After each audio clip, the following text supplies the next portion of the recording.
What do you think, Will? What's your take on it? As I'm sitting here listening, Ellen, I didn't want you to know, but she sent you off snorkeling. She's sitting at the bar over there hustling all the Islanders and Dominoes over here. Welcome to Beyond the Rig. Real, authentic, and driver-focused. All things trucking. This is Beyond the Rig. Here are your hosts, Linda Domino and Will Phipps. So, Will, have you had anything exciting happen to you? I'm almost afraid to ask. Actually, quite a few. Yeah? Quite a few this Without week. a doubt in my mind. Yeah, quite a few. So, my back was kind of sore. What did you do? Yeah. Let me guess. No. Did you pick weeds again? No weeds. We had a blizzard. A blizzard? Yeah, blizzard. Like from Dairy Queen? Yeah. So all the rest of the world's having blizzards, so did I. I went to Dairy Queen, and you know how hard it is to shovel a blizzard with a plastic spoon? I mean, it was a Heath one, so that way if anybody else feels sorry. Arizona does have blizzards, but a plastic spoon is not the way to go. Not with a Heath. Is it too chunky? I've never had a Heath blizzard. Yeah, the lady never even turned it upside down. She was really kind of That's the only way you're supposed to get it. They serve it to you No, she upside down. put all four of them in the little to-go. Yeah. And I was hoping she would take the whole container. Well, you would have to. That's the way you serve it. You hand it to them, you do like this, and then you give it to them. She did not. Oh, No. that's part of the experience. Ooh, no, she disappointed me. So that was the first interesting thing. And that hurt your back? I just want to give a shout out for everybody else in the country who's experiencing snow and stuff, just to make them feel good. Okay. All Yeah. right, go ahead. So, and then the second one happened as soon as I got here to work. So I take my little cup. That way when my mouth gets dry, sitting on here drinking water, I set my cup on the little trash can in the men's restroom, and the ice falls everywhere. So we're wearing masks. So I came out, and the two ladies who do the janitorial services here, I had my mask on. I don't even know if they understood me. You know, first of all, being from Tennessee, and I'm looking at the ladies, and I'm like, follow me to the men's restroom. So they are sitting there looking at me like, what is this guy doing? So I just wanted to show them that there was ice in the floor, and I wanted them to help me clean it up and apologize. And it was really awkward because the lady was looking at me like, you want me to follow you into that restroom? Yeah. So that was a great way to start the morning. And I have to go ahead and squash. You guys are wondering Oh, dear. what this is right here. So I love talking crap.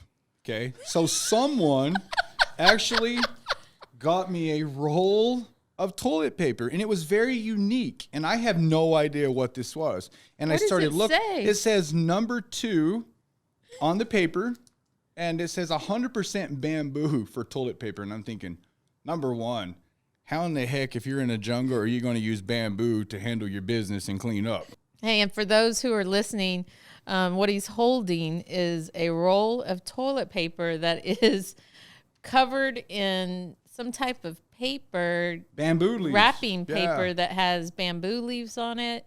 It's green and white, and it's got a big number 2 on it. Number 2. Wow. They said I talk crap, so there's number 2. All right. Well, thank you for your interesting story. You're welcome. But I think that our viewers and listeners have had enough, and they're ready to Right. hear the podcast. So now we kind of have a special guest. We do. And there's a friend. There's 2 of them. 2 of them, husband and wife, Yep. right? And he's been a former driver with us. And the funny thing is, I wanted to take the awkward moment off of his wife. So here's what I'm going to go ahead and bring to the table. That way when she comes on, So She's- for our listeners, she's not feeling as awkward. So we would like to introduce. hang on. We got to tell our listeners what's happening here because they can't see you if they're not watching. Okay, give him a visual of. He has put on a pair of glasses that are blue. And I don't know if you've ever seen them. I've seen them like when you go to some of those souvenir shops. You put on these glasses and they have like these, is that vertical? Yeah, vertical lines. Or like a rave. Or like a rave. Yeah. These glasses, so you can't see their eyes. It looks like he's got a pair of blinds like opened up. Shades. Yeah, that's what they are. They're That way she shades. can't see me and she feels more comfortable. And there's an on and off switch on them, and they are flashing blue lights. I'm taking it to help her. You know, because some people come onto a podcast and they feel really awkward. We're not professionals. This just lets you know. It's just like, I'm doing this for her. So for those who are listening, I encourage you to find our YouTube, subscribe, and check out his glasses because they're funny. And follow us on Instagram. But go ahead. So Alan Reeder, Alan's been with the company for about 29 years, and Alan is going to share some experiences that he's had while over the road, and we're going to get to interview his wife as well to enjoying things she did while he was away and while they were together. So without further ado, her name is? Tammie. Tammie. With I-E and not a Y. Yes, it's Tammie, I-E. Yeah. I mean, that's a great way to introduce her. We misspelled her name. Oh, right? So without further ado, Alan, Tammie, welcome to the show. Well, it's good to be Welcome. here. Thank you for inviting us and being part of this. Yeah. See, I told you the disclaimer on. We had to warn you That's what you're quite going to okay. hear. No, that I'm, as a long haul trucker, it's an old phrase that I use way too much. You just have to always be expecting the unexpected. So nothing's going to blindside me here. Well, I don't know. I got sitting Show's next not to me. over yet. We'll see how it goes. All right. We'll see. how No it goes. guarantee. So, I know you're an avid hunter. From time to time. When I found out that you were a hunter, the first thing I thought of is, oh my gosh, what kind of? And they told me to say this because apparently I'm not a hunter, which I'm not. What kind of creatures have you killed? Well, Hold on now. You're not going to apologize to the hunters out there, creatures. No, I mean, usually you start out as a young boy hunting birds. I can remember, I grew up in northern Utah, and my grandfather was a farmer, so I had this huge farm that had pheasants on it and rabbits and stuff. And there's out by where the Golden Spike is, there's a beautiful valley up there called the Howell Valley. This is where my grandmother was raised, and I was probably about 8 years old when I got to go on my very first hunt. It was in the wintertime, and it was for cottontail. Oh. And I got a little 410 shotgun that was all that my little 8-year-old frame could bear at the time, and went with my dad and his brother and a few others, and that was my very first hunt. My dad, he was kind of he tried deer hunting, but was really not very successful. And I remember seeing his deer rifle in the house and stuff, and we'd go out and target shoot with it as a young boy. And he just got really frustrated that he wasn't, getting anything. And by the time I got old enough to mentor under him, he'd pretty much just said the heck with it. So I had to wait a long time to find a good mentor that would finally take me out and show me the finer details of how to hunt. And I met a fellow driver here at the company that was it was his family tradition to hunt every year, and that's just what they do. And I was very fortunate to be mentored under him, and he helped me get my first deer. Oh. He helped me get my first elk, and then after that, I thought I was trained up enough to where I could do it on my own.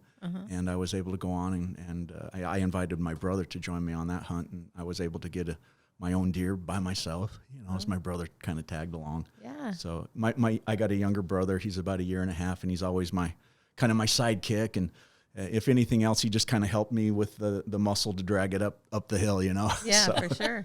But For sure. So deer and elk and and in this desert area, we got an incredible dove. Oh yeah. Situation there, and that's a lot of fun. And Tammie's joined me on some of those dove hunts. And Have you killed anything? No. I mean, neither. I kind of like hunting at Fry's. It's hard enough hunting the meat over there. I have to drag it to the cart, and I don't. Everyone thinks I'm from Tennessee, and they think, "Oh, you're from Tennessee. I make moonshine, and I'm a hunter." I am not. I'm no Alvin York. Never hunt? No, I feel sorry for animals. You feel sorry for I them do. as you're hunting them in No. the grocery store. The very first time that my Do you dad. feel sorry for them as you're putting them in your mouth? No, they all go great with mashed potatoes. All of God's little creatures. That's So right. my hunting That's true. experience, the only time my dad had a slingshot and I pulled a big ball bearing, and on his outside porch, there's this big, huge pine tree, and this squirrel was just minding its business, and I pulled a slingshot with the ball bearing, and it hit the squirrel in the spine and dropped, and I felt guilty, and I said I could never do it again. Yeah. And it was stroke of luck. I could never do it again in a million years. And you know, I kind of have a similar thing, just to kind of wrap up my hunting story. You know, now that I kind of was able to experience that, you know, it's kind of like, okay, I you know, was a part of that and got to witness the whole process. And so I haven't hunted in several years. So, you know, that's kind of where I am out on it now. So. Well, Alan, if anything ever goes down and we're without food, I hope a guy like you is by me. Okay. I will help you drag it. All right. Appreciate it. The neighbor, or one of my neighbors, he made with Dove. He did Dove poppers. Oh. And so you take like the jalapeno and you cut it in half, and he stuffs it with the cream cheese and the Dove on top. Oh my gosh! Yuck. No, that is The delicious. bird, the dove? Like they're like little lovebirds, aren't they? Oh man, but the meat is fantastic. That is so mean. I don't did even know what not to say. Oh, It's so good. Oh yeah, but the bad thing is, like, I just wanted to eat the whole plate Yeah. because they're so delicious. do you like Wait. dove, Tammie? No. No. See, You don't like Dove? I think you and Linda need to switch chairs here. So if he's shooting the deer and the elk, do you like deer or elk? Well, if he disguises it with the mashed potatoes and the gravy, and don't tell me that is, Then just you're okay? Let me know that it's chicken. Yeah. then So I'll be one of my okay. specialty Okay. I'm with you. one of my specialties is to make mystery meatloaf. That way she doesn't know if it's being made out of hamburger from cows or if it's maybe something I hunted. So, Wow. Well, do you ever Long as make I jerky from it? you know, not myself. I can take the meat to a processor and they'll do that for you. Man, for I a love fee. deer jerky. Yeah. Elk jerky. No. Oh my gosh. Absolutely It's not. fantastic. Yeah. No. I'm taking your Tennessee card away. No. For all my Southern friends, if you just learned that about me, I'm sorry. I do not. I'm So- not into it. She has an interesting story about I was caught out on the road. I had put my elk in for processing, and so she had to go pick up the meat from the cold storage facility. Do you remember kind of how that went? Didn't you take a couple of your daughters with you? And you just got a lot of. Put you on the spot, huh? Do you, She's like, I don't you remember? remember. No. well, okay. The way I remember her telling it to me, you know, the cold storage there on 59th Avenue and like Van Buren. Uh-huh. Yeah, that's where my frozen and processed and cut and wrapped meat was waiting, and I was on the road, so I sent Tammie over there to pick it up, and apparently she got a lot of you know she's a pretty beautiful young lady when I got here married to me, and she was just saying she was kind of a little uncomfortable with all the warehouse workers giving her, you know, the up and down. And, Oh, she's from Savannah, Georgia. I feel more sorry for the warehouse workers. Oh, Yeah, don't let that fool you. you remember, right? Yeah. So, That's Yeah. funny. but I sent her on that errand, and despite that unwanted attention, she was able to accomplish the mission. And what did you have to do with this meat? I'm more curious now. It's just like there's some part of this story, Tammie, that you're letting him leave out here. So remember, this is raw. This is a podcast here. I want to hear. Well, maybe you can talk about how the antlers. Would you like to put the glasses on to make it be more You had to pick comfortable? up the antlers too? Well, no, it's the placement of the antlers in the house. Yes. Oh.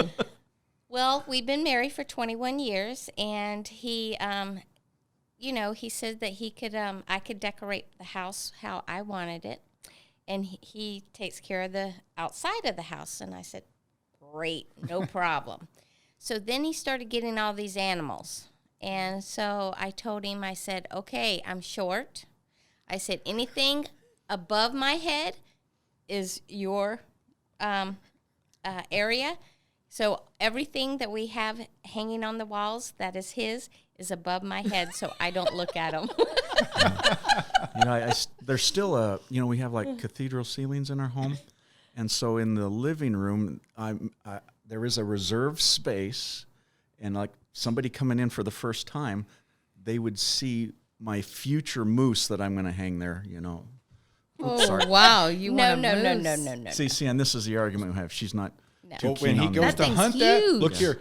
I see these shows on animals gone wild or nature gone wild. You be sure to get him to sign that life insurance. Up it immediately because Yeah. those things look mean. Those- They do some damage. They're huge. Yeah. No, Do no, you no. eat moose? Oh, yeah. Well, you Yeah, would. You it's- ate a dove. Yeah, I would try it. Ugh. Yeah, so there's another coworker that we have here in Knight that's very active in hunting, and you know he's gotten, you know who I'm talking about. Yeah. And yeah, he's got all the taxidermy and stuff, including moose. You know, and Yeah. I know it's his moose mount is one of the centerpieces of the entryway to his home. Wow. You know, They're maybe one day I can have that too. huge Yeah, I like the creatures. bear. I like the bear he has. Oh yeah, That bear is pretty Yeah. cool. Yeah, that bear's cool. yeah. And there's been some debate with his better half on where The bear? it should be located or not. Right? So there's always this controversy between husband and wife on where the taxidermy is going to end up in the house. Well, if I'm it with even you. ends up Yeah. in there. I did wouldn't tell want him it. that, you know, when he does die, that his casket will be a piano casket, so I can bury all those with him. Right. So a very large one. Yes, a All very, right. very large. Wow. Can you imagine if you get that moose? Yeah. Better have a bigger casket. Might need a double stacked So- grave. Casket. So now we know that you don't go hunting with him all the time. No, I We're do gonna put not. you on the spot. What things do you like doing together as a couple? Cuddling. That's my probably favorite Hey, thing. that's a good answer. I seen her put that frying pan back down beside her. But outside of that, why don't you tell them about some of the traveling we've done? Well, he loves to travel, even though he's off work. He is still. I mean, we go on vacations, and he doesn't want to fly, which I want to fly. He wants to drive because there's streets that he has gone on he has not gone on that he needs to see what's down that road. Do you have a fear of flying? No, I No. love flying. I mean, No. if I couldn't have been a driver, a truck driver, I'd have to be some sort of a pilot, you know. There's just nothing that just thrills me more than just going places, whether it's 6 feet above ground level or 30,000 feet up. See, I'm scared to death of flying. That's why I was like, I Really? thought you had a phobia. I'm like, the only No. way I like flying if Captain Sullyburger is the pilot. Yeah. That dude could land on a river. I trust him. No, it's easier if you're 30,000 feet in the air. You know, you're going to fall, you're gone. A car, at least I'm gosh. close enough to the road where I'm in control. Yeah. Not a hunter. Sorry, I didn't mean to kill your No, vibe. I just no. had to throw that in there. Trucking, it can leave you very stressed out and frustrated, a lot of the times. And you might be tempted to even consider getting out of the truck and looking for greener pastures. And, I always find myself, looking at the available opportunities out there. And unless, the Air Force is looking for an apprentice F-35 pilot, I just kind of come back to trucking all the time, Yeah. So, and another one of my hobbies to satisfy my my flight interest is I've always flown the model airplanes. And, Oh, yeah. I used to do that. Yeah, started off in line control when I was in elementary school, and as I got a little older, got into radio control, and I have a couple of nice drones now, and so that's. So how long have you been with the company, Alan? Well, I first hired on about the 6 weeks after Knight hauled their first load. I understand they hauled it like in July of 1990. Am I correct? Yep. And I hired on in August. So we have to revert this next question back to you, Tammie. Yes. Okay. What was it like raising the kids while he was gone on the road? Because he's a 2 million miler. Yes. I mean, that takes a long time to hit 2 million miles. Yes. So what was it like for you? Well, fortunate or unfortunate, I don't know which one you want to say, but we're a blended family. So my, I got to raise my kids while basically he was gone and, do their activities and things with them. And then when he came home, I was there for him. So, that was one of the perks that was good that he was always, that he was gone and then got to come home, and then we had our time. So that was really good. Yeah. So you guys had to kind of find that work balance. So if you missing out on things, she was there being the mom and the dad while you were gone, just kind of communicating to you. Yeah. But that being said, the thing that I really like about this company is they've always been kind of flexible in regard to whatever a person's situation is, whether they're single and they just want to live out of the truck and just go coast to coast, or, a family man like me, for example, I just stayed in the West, so I was never really any more than 3 days away, Right. And that's one of the, top 3 reasons that I have stayed here for as long as I have. So I have to throw this in for what you said, that work-life balance. Yes. That's funny. You know me, and I tell people in class, I'm like, you have to find that work-life balance, because if you're gone too long away from home, you might come back home and somebody else's work boots are parked on your front porch. And if you are there too much, he's going to be like, I have to find somebody that works. And we can kind of elaborate on that with my new position that Yes. I've had over the last year. I finally came off of the road and Right. have come in as a Squire trainer. So, I am home every night now, have been now for going on 15 months. And yeah, there's times when, well, go ahead and tell them. Yeah, like that's a big adjustment, right? That was a big adjustment. Yeah. Yes. It's just difficult because, I ran the house the way I wanted to run the house. And then when he comes home, he thinks He's got his ways. Yeah, he has his ways and it interrupts. But, we've adjusted well. And I prefer him being home now. And 21 years of him being on the road was enough. Yep. But I do like him being home and having that flexibility that, we can do things together, at nighttime and Right. and on the weekends and stuff now. But you So got that's to great. admit, if they called me up today after this podcast and said, Alan, you're the only guy that we know can do this load, and you're going to be out for the next 10 days. You are our go-to man. She probably wouldn't I would say, Alan, take it. Do you know what I picked up on a second 10 ago? days. Do you know what the key word I picked up with her a second ago? I'm happy now that Yes, he called. I heard that. I'm happy now. So did you have some interesting things you used to do that Alan may not have known about during his travels on the road? Yeah, tell me. Let's see. Well, I am a Domino's champion. Oh, Champion. Yes. Oh. I love playing dominoes. And also, let's see, what else do I do? I spend time with my kids and my grandkids, and I have church callings that I involved in and take care of. And I have my mother and father-in-law that I love to be with and enjoy time with them. And, of course, I have friends. This is the crazy part I want to hear, Yeah. not the vanilla side of Tammie. What would Alan find out today, the secret life of Tammie over here? Let the wild side of Savannah, Georgia Tammie come out. Like, It's just I go from house to house playing dominoes. you and your girlfriends play dominoes, All my girlfriends. right? You gamble, win any money? No. You can't say, can you? It's for fun. so I think there was one spot in my life. So my husband is military.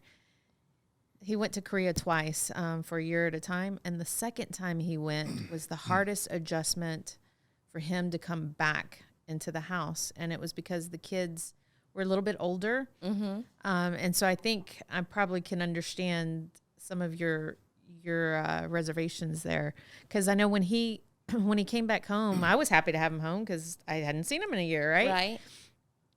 But for him, it was the kids were coming, hey, Mom, can I do this? Hey, Mom, can I do that? And we were used to just going from here to here to here to here to here. And then we Right. come home. Like it was just constant move, move, move. And he wasn't accustomed to that. Right. And I remember one time he says, can you guys just ask me something? And I looked at him and I said, hey, hang on a second. You haven't been here for a year. Like, you Right. can't be upset with them. They're not used to you being here. It's just natural. Mom, can I do this? Right. So, but that was a hard adjustment, him coming in after being gone for a year. So, Yeah. so I can relate to you. I get it. Because you're used to just going. Right. And now it's like, I can't. I have to consider what he's doing and what his plans are and things Yep. like that now, instead of just making my plans and going. Right. Before, I made my plans, and if he was home, he was home. If he wasn't, See you, he bye. wasn't, you know. Yeah. But most of the time, if he was going to be home, I adjusted my schedule so I could be home with him. Right. And say I'd do it another time or Right. whatever.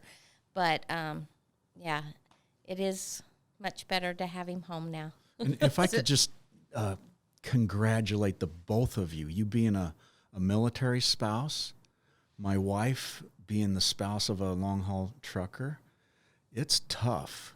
And there's a lot of, unfortunately, for whatever reason, people that might Don't not make it. that don't make it. And so you both have. And so my hat's off to both of you. I remind Tammie often that, you can edit this out if you want, but I'm just going to say it. A lesser woman wouldn't have been able to hack it. That's true. And for both of you in both of those situations. It's a Because, true I statement. used to be in the military as well. And so I kind of, and that marriage did not work. So in the end, it fell apart. So Well, thank you for your That is service. tough. you're welcome. I was glad to serve. You never wanted to be a team truck driver with Alan? Never went out riding with him? That's Yes. what I wanted to know Yes. is Yeah. what kind, have you ever gone on the Yes. truck with them? He had a designated run to Riverside, California. Did that for 5 years. And he did Driver that. unload. And it was both. Carpet Company, and he went, and I'd go quite a bit with him there, because I also have a job, and so I had to know when I was going to come back. Right. So I would go quite a bit with that when he had that designated run. But other than that, most of the travels that we do is on our local drive. So on your vehicle. ride along, so before your very first ride along, he'd come home and tell you about stuff on the truck, and you probably had a perception of what it's like to be on the truck just by listening to his stories, is my Right. guess. Right. You get on the truck. How was your perception changed from what he would tell you to what you were actually living? Let's see. Well, I'll give you an example. okay. So on one of the ride-alongs that I did, I didn't realize how many people wouldn't allow the truck to merge or how many people would cut in front of the trucks. I already knew that people would speed up to pass the trucks. That I Right. already knew that because Right. I was one of them prior to my ride-along. But I didn't realize how terrible the four wheels are to the driver, who is massive Right. on the road. You would think it would be the opposite. You'd think, say, come on, Absolutely. you're bigger than I am. Let's go. You For go sure. first. So that Right. was a huge difference. And I mean, I could go on to some of the different Right. perceptions that I had versus when I got on the actual truck. It definitely changed the way I drive. It's now has changed the way my husband drives because I'm yelling at him, "Hey, let him in!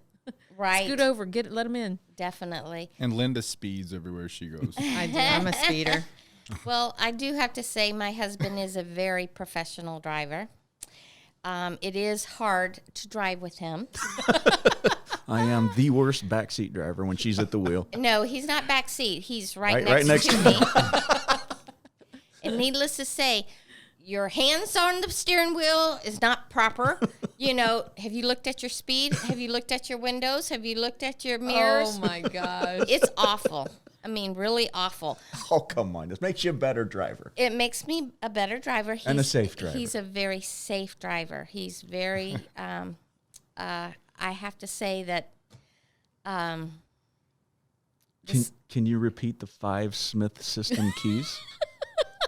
You're Calm teaching down. Okay, her. just one out of 5. You're teaching her. What's one of the 5? Just give them one Smith system key. check your mirrors. Well, I wouldn't. Okay, maybe This is getting the big picture Right. would be getting part the of big checking picture. your mirrors. Yeah. Okay, we'll give her that. This is the segment of the podcast, everyone, where he gets the frying pan. Right? Yeah, exactly. Yes, yes. But where was I going? Your perception. I just think that Alan has a very, very good work ethics, and he enjoys his job tremendously. And I think that this company is very, very fortunate to have such a great driver. Hear, hear. I know it's my husband, but you know, he puts things in priority, and his job and his work is a priority in his life. And you know, I know there's a lot of people out there that don't have that drive and about their job, but he really does. That's awesome. I see him every day out on the CDO range, and I Yeah. go out and I talk smack to the CDO students. And Yeah. Alan is very professional out there, what he teaches and how he teaches, and it's a reflection off of what him. So I can respect the fact of he's a safe driver, 2 million miler, and to see his reflection in other people, that Right. says a lot. Right. That's why the company wanted him to go into the CDO school. So I Thank have you, a Will. question for you. Sure. During one of the during one of the 5, what were there, 5? Nightlife. Nightlife episodes. You had Dave Jackson. Yes, what in an your awesome experience. in your truck. Yes. I remember seeing the video that you had him sweeping out your trailer. Well, and I don't know if they got the part where after he was done, all that dust and stuff had kicked up, and he's just hacking and coughing, and his eyes are watering. Yeah. That had to be quite the experience. I enjoyed that episode because, I mean, you got the president and CEO sitting right next to you, Yes. and you didn't let up. Yeah. Like you made him do what we the do, life of the driver. except drive and back up. I mean, being a driver, there's kind of like this dichotomy, between, the labor force versus management and office people. And to have that come together really gave both of us a better understanding of where each of us are coming from to make the company as a whole the success that it's become. Yeah. Yeah, and so at the end of that video, he invited me to, spend a day with him at the office, and so I got to do that and see, what his experience in the office was, and of course that was just absolutely incredible. Yeah, he lives a stress-free life in the office. doesn't he? Yeah. Oh yeah. So yeah, what a unique opportunity that was, and it'll be a long time before I ever forget about it. Yeah. Yeah, for sure. I enjoyed the video. Yeah. For sure. All right. So, Tammie, Yes. do you have any advice to the wives of truck drivers who are coming into the industry? So think of his students coming Right. in as the spouse. Mm-hmm. Do you have any advice for them on how to ensure that their And driver I is- get a lot of these young 20 to 30-year-old that are just recently married. I just had a young man just a couple weeks ago that had been married in December, and so he's starting his career in trucking. So, yeah, what would you say to his wife, Tammie? Have patience. The first thing that I like about the relationship that Alan and I have is every night before he would go to bed, it just made me sleep better, is he would check in with me and I would know where he was located. That was just one of the things that him and we did, and that made me feel more comfort. Right. And it's also to allow her to send the emergency personnel to recover my body in case I didn't wake up in the morning. Right. I haven't heard from my husband in a night or two, but last time, and really that is a practical That's smart thing. because you that's know? It's true. practical. Yeah, I mean, unfortunately, things like that have happened. You hear out stories there. all the time of Yeah. finding the driver in the cab of the truck. Nobody's heard anything from them from days. Right. Yep. Another thing, you need to have your faith put in him. You know, he's a professional driver, and you need to let, you know, your faith know that he's going to be taken care of out there. You know, I mean, it's hard because you hear all these accidents and everything, but, you know, I do know that Alan is very smart and makes wise decisions. So if he's tired, you know, I know he will stop and get some rest. And, you know, and I'm grateful that he's that smart to know that, you know. The wives, I think that they just need to be very supportive and, you know, let their husbands realize, know that they're home and they're waiting for them to get home.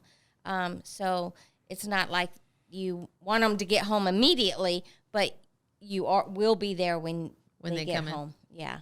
Yeah. You know, You'll be waiting on them. Right. Yeah, for sure. Yeah. So I'm curious. I know when my husband would be deployed, say if he were deployed to Saudi, I wouldn't watch the news because I didn't want to hear, because, you know, then you're like, oh my God, was he involved in that? Was this? So I would stay off of the news. Do you stay off of the news if he's out over the road to avoid accidents or anything like that, or did it not bother you? No, that didn't bother me. Usually I'm not watching the news when he's gone. She's out playing I'm playing dominoes. dominoes. I'm playing dominoes. I ain't got time for the news. Hustling her friends in the neighborhood for all their money.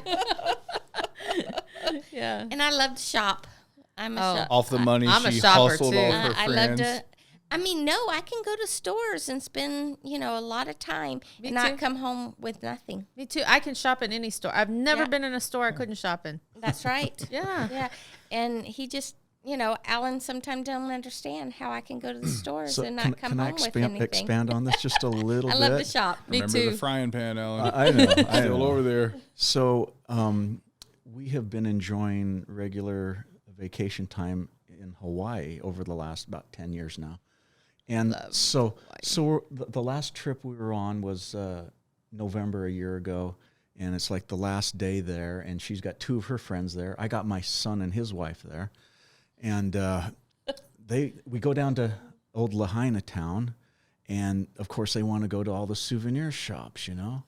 And it's like, no, we're going to go snorkel out the Lahaina Pier, you know? So me and my son and his wife, that's what we do. And then, it's like, shopping, really? In Hawaii? Yeah, why not? What do you think, Will? What's your take on it? As I'm sitting here listening, Alan, I didn't want you to know, but she sent you off snorkeling. She's sitting at the bar over there hustling all the islanders and dominoes over here. She won a lot of money to get the souvenirs. That way you didn't have to know. So, Alan, I have to ask you advice out there for people in the industry, new or old into it. What are 5 essential things that you would recommend for drivers to have in their truck? Oh, good grief. Okay, so, you know, I run out of a very mild to hot climate here in the Southwest. So it could lull a person into a false sense of security because in 2 days I could be in a blizzard in Casper, Wyoming. Right. So I can't tell you how many times I've seen truck drivers out there in Wyoming in cutoffs, T-shirts, and flip-flops in below freezing weather. So you got to have the clothing for either really hot weather or really cold weather. Yeah. All right. Always be prepared. I like to carry what I call a trucker toolbox of trucker tricks, you know? So just some basic hand tools and things like that, you know. Like screwdrivers and screwdrivers, hammers, nuts and bolts type thing. Exactly. I mean, if I come across a trailer that has a mud flap that has been torn off, you know, I can, you know, at least install one myself. Right. I got a good road story about that if you want to hear a real quick Sure. one. You got to get the 5 P's out of the way. You can't. okay. Yeah, you got to get all. Well, No. just okay. Crack the whip, Will. Carrying on. You know, make sure that you got, you know, the company issued items all stocked, you know, like a the 50-foot length of air hose in case you need to top off a tire. Yeah. Your crowbar, that is a very handy thing to have that our company issues us with the truck. Not to beat people with, right? To work. Right. And if you ask Dave Jackson, a push broom is of utmost importance. A leaf blower. For sure. Or a leaf blower. A battery-operated leaf blower. Yeah, that would be good too. Leaf So blower. there's a quick 5. Okay, now you can go back to your story. Yeah, so I had a trailer mud flap replaced by a nearby truck stop shop, and it cost $80. To replace a mud flap? Yeah, and I thought that ain't gonna never happen again. So Wow. so when it comes to mud flaps, it's real easy. You just keep a couple of spares tucked up under your mattress. You got the tools to, a wrench and an adjustable wrench and some crescent wrenches, and you're off to the races. In 15 minutes, you get it replaced, and the mud flap itself probably doesn't cost much more than $15, $20. Yeah, the reason I wanted to ask is, you're 2 million miles. That's somebody. What is it? 250,000 miles to the moon. Yeah. So that's a lot of miles. Do you want to going see out if I can there. go to 10 items? Sure. Absolutely. All right, so we stopped at 5. Okay, so You got 5 spare more. windshield wipers, which our shop issues us. So make sure you're once again, driving across the desert a lot like I do, those rubber wipers can get Go messed up, yeah. pretty cracked Or a and dried out. potato. Oh, Potato. Yeah. You never seen the potato? Never watched Bill Nye the Science Guy? So if you're ever in a rainstorm and the only thing you have in your car is a bag of groceries and your windshield wipers stop working, take the potato, cut it in half, smear it on your windshield. It acts as Rain X. cool. See you there? So 6 Oh, spare good Lord. potato. All right. No, that makes sense. We got to keep a spare potato in there. Huh? Absolutely. It'll start spudding. French fries you could eat and see. But I would have at least a week's worth of food and water on the truck at any given time. So you get those big old cases of bottled water. And when it comes to my food, of course, you want non-perishables, some canned goods and things like that would ensure your survival for at least a week, So I just have to ask you this. Just in case. Okay, I have to ask you this. All right. Okay. Did you carry a infinite supply of Hormel chili, ramen noodles, potted meat? The chili, yes. I'm not a fan of ramen noodles, sorry to say. Okay. Oh, wow. I actually went hiking in the Grand Canyon once, and I learned this lesson. 'Cause since they're so light, Right. you just add water, warming up, and I just did not enjoy the taste of that. You didn't like the No, not at all. Man, I love a good the chicken flavor ramen. Yeah. Oh, it was just downright rank. But that being said, I've actually hauled loads of ramen noodles, in case anybody wants to know. Okay, another thing, I would take my mountain bike with me. All right. So we have, on a lot of our trucks, we got a lower and upper bunk. So I fold the top bunk down, and we haul a lot of the big paper pulp board out of the Northwest and paper factories and stuff. And they always lay those rubber mats down on the trailer floor. I love repurposing those. But one of the things that I would do is make sure that the mattress still is in its bag. I don't want to damage that, but put those rubber mats across the top, and I can just take the front wheel off of my mountain bike and Throw it on there. throw it up there, bungee it down, and it was great to be able to on downtime have access to the mountain bike and get a little exercise and stuff. Right.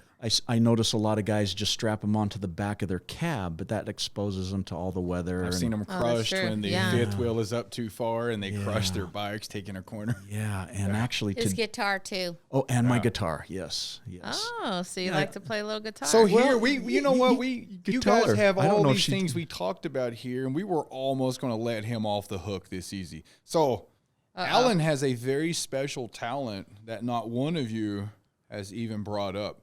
Did you know this guy could take a piece of wood and whittle it into what?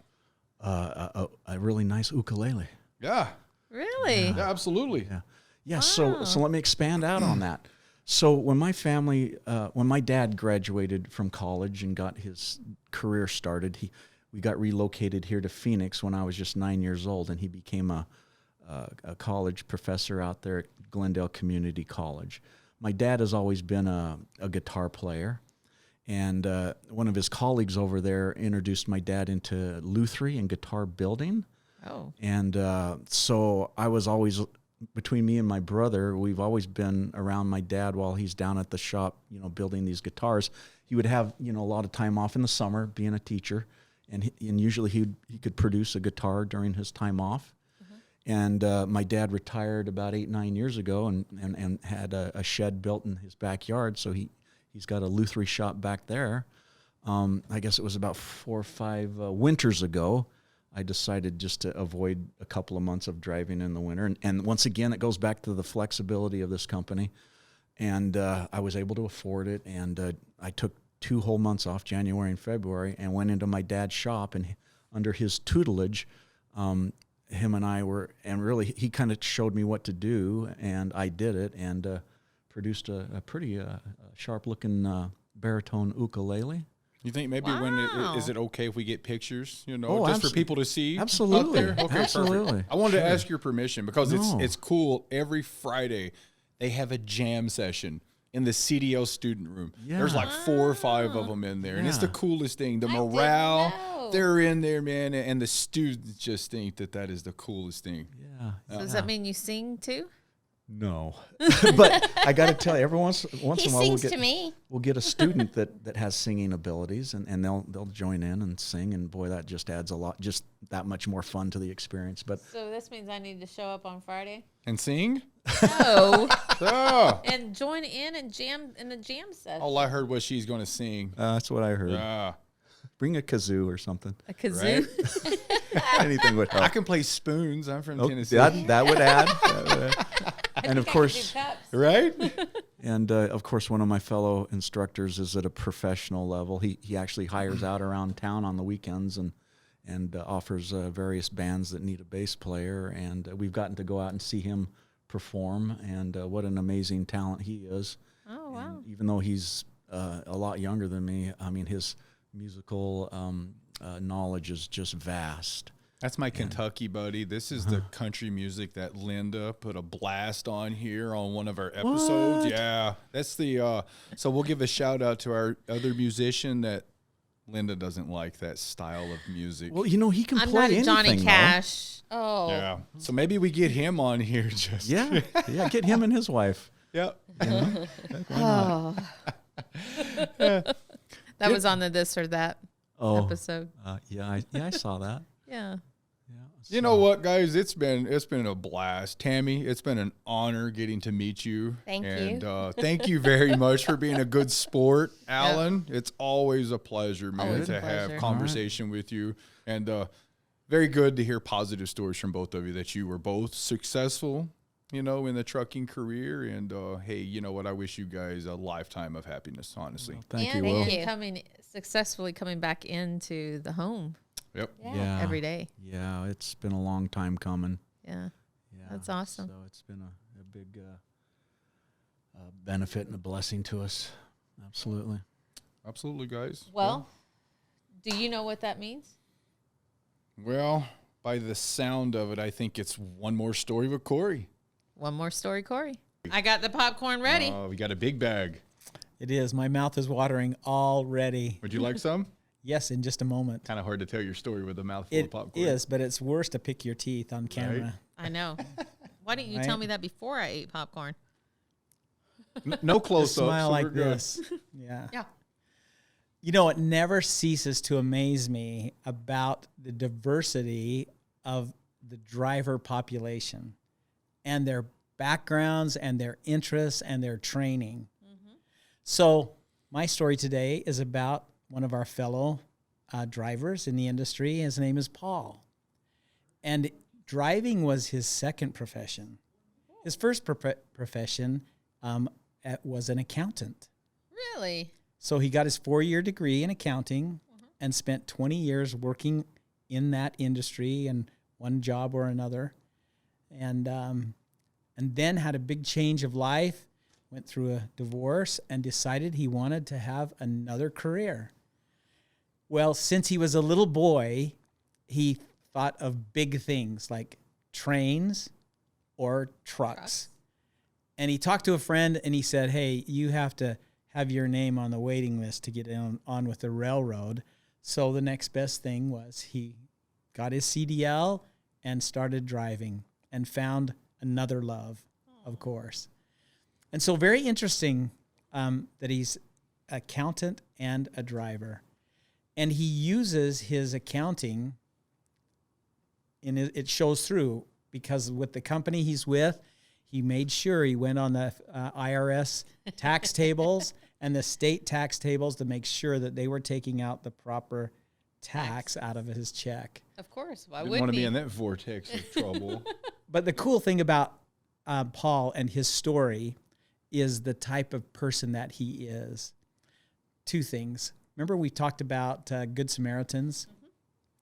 Truly a Good Samaritan. On a snowy, wintry day up in Washington, he pulls into a rest area and notices there is a lady probably in distress. You know, you can tell someone when they're, maybe homeless or, out of sorts or down on their luck. Right. And so he just had the impression that she might need something to eat. He didn't have a whole lot, but he hopped out of his truck and went over to her and asked her if she was hungry, and she acknowledged the fact that she was hungry. I think he had seen her moseying over to a trash bin. Yeah. And he said, I don't have much, but I got a couple of cans of chili. And she said, oh, that would be so great. So, not having any way to heat it up, he went back to his truck and heated up a couple of cans of chili and gave it to this lady down on her luck on a snowy day in Washington. Isn't that an amazing story? That's so sweet. That's nice to hear in the industry where so many times you hear the negative. It's really cool to hear the positive things that drivers do out there. That's They kind of get a bad rap anymore. They do. That's really cool to hear. It's a great story. And I always like to talk to them if they've seen anything crazy on the road. Oh, yeah. I love that. So envision him driving down a 3-lane highway. He's in the center. Okay. And there's a grain truck ahead of him, probably 150 yards. And he notices an RV passing him on the right. As he looks up ahead and is scanning the road like all good drivers do, keeping, looking out in the distance and on the horizon, he sees a puff of blue smoke and then an explosion. Uh-oh. And he realizes that the grain truck lost both tires on the tandem axle and the axle on the rear. Oh, no. On the passenger side. And all of a sudden, one of the tires comes flying off and hits the RV that's just past him. No. And then he noticed the other tire crosses in front of him across the median. Thankfully, missed all the oncoming traffic and ended up on the shoulder of the other road. Ooh, wow. Gosh. And his comment was, you think you've seen everything in trucking, but you never want to say it. Yeah. Because he said that one day to a gentleman that he knew, and he said, yep, you never want to say it because I thought I'd seen everything until I saw a cow up in the power lines after a tornado. What? Oh, my gosh. And that's a pretty good story. That's a really good story. Wow. Wow. Good gosh. It's always nice to have Corey on to tell us. Well, what I'm most happy about is he witnessed that, and he was far enough back that he was at least able to come to a stop and wasn't affected by everything. That Says was a going on in lot front of about him. his driving habits, Right. doesn't it? Definitely a safe driver. I'd kind of like to know if Corey ran into anyone to tell the story of the cow, what happened to it in the power lines. know. I'm kind of like, and now there's more to be continued. To be continued. No, Please. that's when we ask our listeners. Yeah. Hey, Call us to tell us, not call us, if tell they've us. got some stories we'd love to share. Maybe a story of a cow and a power line. Any unique stories that you Indeed. too would like to share? You're in competition with Corey now, so good luck. Yeah, I would love to hear some of those stories. Me too. You can email them to us at beyondtherig@nighttrans.com. Great. Hey, please pass the popcorn. Corey, thank you again for your time. Always a pleasure. See you later. All right. I hope you guys enjoyed the one more story with Corey. You can never tell what that guy is going to tell you, huh? I truly enjoy listening to him. It's very interesting to hear the stories that he's captured over the years. For sure. Yep. But before we wrap it up, there is a birthday in the house. And I know that this episode is going to air after his birthday has already passed, but today is his birthday. So we would, without further ado. And he did not want anybody to mention, and he actually tried being brave, saying it's going to be months after the fact. Yeah, he didn't like the fact that we were bringing him up, but we're doing it anyways because that's what we do. That's how we roll. And his name is Alec. He's behind the scenes, like Oz. Yeah. So wonder if we could get a shot of Alec. You know, he puts us on the spot here. We totally should put him on the Yeah, spot. that way the viewers could, you know, see the guy over here who See the Oz. see the Oz. Just so you know, there's several Oz's in the room, but this is one of them, and it's his day. And we give his shout out for Alec. Very good. It's his day, and it's his Happy birthday. Now, had I known that Alan did the ukuleles and guitars, I totally would have had him bring it in, and we could have sung "Happy Birthday" a cappella with the guitar. Oh my goodness! I didn't know. Did not even think. That's your failure. It's his. He didn't air it. Happy birthday, Alec. Hope you have a wonderful birthday. All right. Well, thank you guys for listening or watching, because they can watch, Beyond the Rig. So, are you ready? Probably not. Subscribe to us on YouTube. Follow us on Instagram Like us on Facebook. or anywhere else that you can get podcasts. Oh, you messed it up. It's stream wherever you're listening Not to professionals. podcasts. Not professionals at No, this. we're not. I'm still just throwing it We're against going to the get it wall. right one day. Let's try it again. You ready? Probably going to mess it up again. Subscribe to us on YouTube. Follow us on Instagram Like us on Facebook. or stream wherever you listen to podcasts. Woohoo! That's a wrap. That was a Hail Mary. We enjoyed bringing this show to you, and we hope you had fun along the way too. We're going 10-10 for now, but you can catch us on the side on YouTube, Facebook, Instagram, and Twitter at Beyond the Rig and Drive Night. Until next time, be safe out there and keep trucking.